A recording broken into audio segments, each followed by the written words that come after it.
राधे राधे। आपकी अपनी अमृत कलश चैनल में आपका स्वागत है।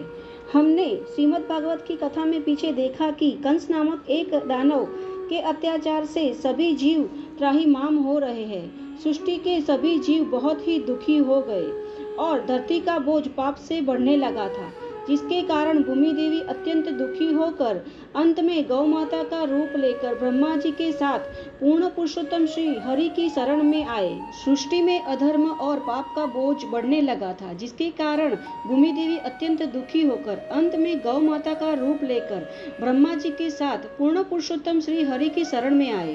भगवान नारायण तो सबके स्वामी है, वो परम कृपालु है, वो भला किसी का दुख कैसे देख सकते हैं। उन्होंने भूमि देवी को आश्वासन देते हुए कहा कि वे बहुत ही जल्द सृष्टि में अपना अगला अवतार लेंगे और वो कोई और नहीं किंतु हम सबके प्रिय भगवान श्री कृष्ण है। तो चलिए हम हमारी कथा की अगली कड़ी यानी कि भगवान श्री कृष्ण की जन्म की कथा की तरफ आगे बढ़ते हैं। तो अंत तक हमारे साथ जुड़े रहना और अगर आपको ये कथा अच्छी लगे तो लाइक करना और अपने फ्रेंड्स और रिलेटिव को शेयर भी करना। तो चलिए फिर से हम पहुंचते हैं द्वापर युग में, जहां मथुरा देश पर यदुवंशी राजा शूरसेन का राज था। शूरसेन राजा अत्यंत दयालु और धार्मिक था। शूरसेन राजा के कारण ही यदुवंशी राजाओं के लिए मथुरा राजधानी बन चुकी थी। अब मथुरा की राजा शूरसेन का पुत्र वसुदेव था, जिसका विवाह उग्रसेन राजा की पुत्री देवकी के साथ तय किया गया था। वसुदेव और देवकी का विवाह बड़े ही धामधूम से सुमंगल रूप से पूर्ण हो गया। हर एक पिता को अपनी पुत्री प्राण से भी प्यारी होती है। पुरुष का हृदय भले ही कितना भी कठोर हो, परंतु जब अपनी पुत्री की बात आती है तो हर एक पुरुष का हृदय कोमल बन जाता है। और उसमें भी जब पुत्री के विवाह के बाद उसकी विदाई होती है तो कितना भी कठोर पुरुष हो पर उसकी आंखों में आंसू तो आ ही जाते हैं।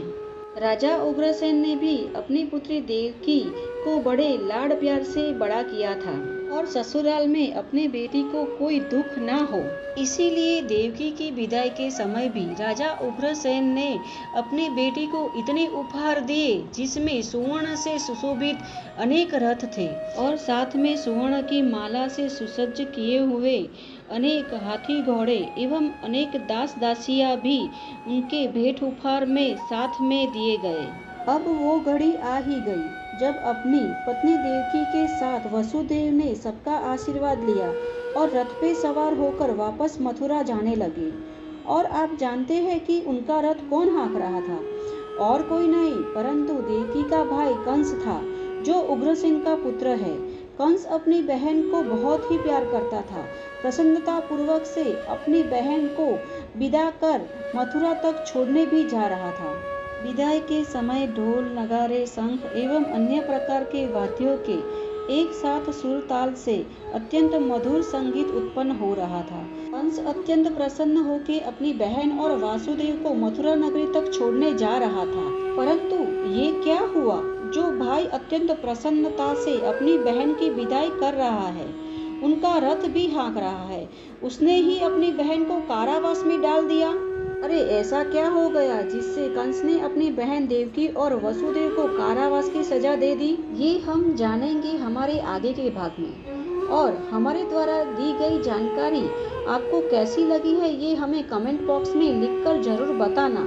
और हमारे साथ श्रीमद् भागवतम की इस मधुर कथाओं का निरंतर श्रवण करने के लिए आपके अपने इस अमृत कलश चैनल को सब्सक्राइब कर लेना। और हाँ, नीचे दिए गए बेल आइकन को भी प्रेस करना मत भूलना, जिससे कि हमारी आने वाली सभी वीडियो आप तक आसानी से पहुंच सके। तो चलिए अब हम मिलेंगे अपनी कथा की अगली कड़ी में भगवान श्री कृष्ण की जन्म की लीला के साथ। तब तक के लिए राधे राधे।